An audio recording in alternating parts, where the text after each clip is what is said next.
Hey y'all, what is up? Keysby here. So today we're going to do something a little different and talk about an individual card, specifically an upcoming release that I think is getting way more hype than it deserves.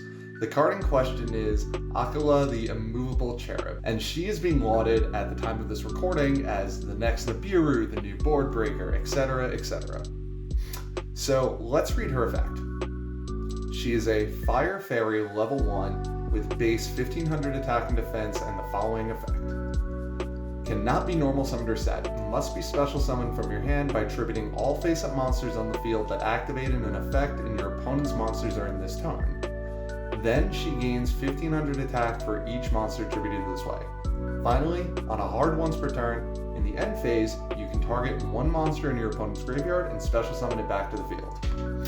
Okay, wow, so that sounds broken as anything. But let's talk about why I think this card is only kind of okay. First, the obvious, it is pretty dead going first. Whatever, not a huge deal.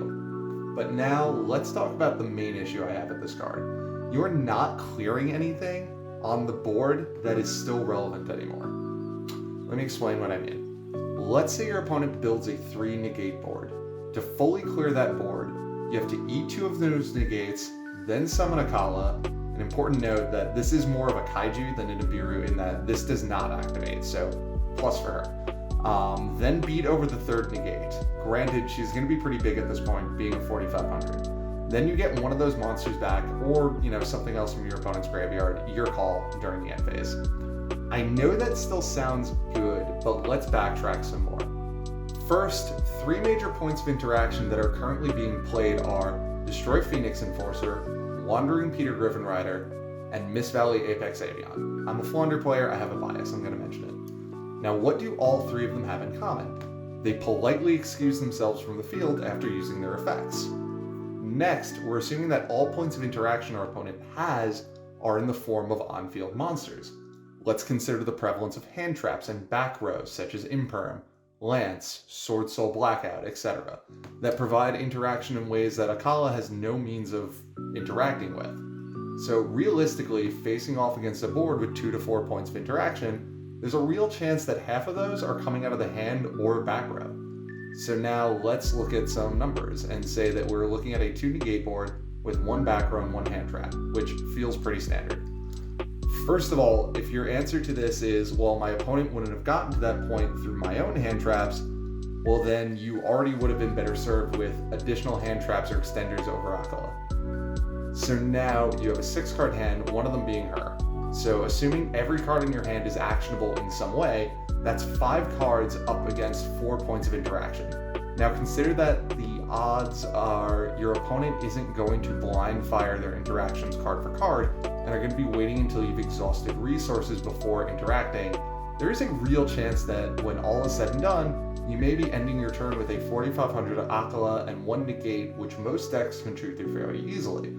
Or alternatively, if 2 to 4 points of interactions isn't enough to stop your deck, you don't need this card, and again, you would have been better suited playing another point of interaction for yourself, or more extenders.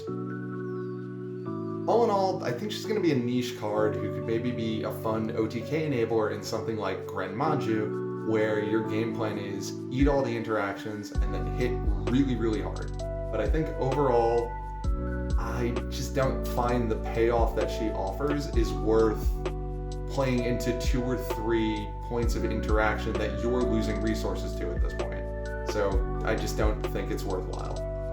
9 out of 10 times, I think Dark Ruler No More or Sphere Mode could accomplish the same thing that she does without you having to waste your own resources triggering your opponent's board. Or just Nibiru them on their own turn before they can finish building a board that you have to contest with. I don't think she's necessarily a bad card, and as mentioned with the Gren Manju example, I think she could find niche uses, but I really don't think she's going to be the board-breaking powerhouse that so many people are hoping she will be.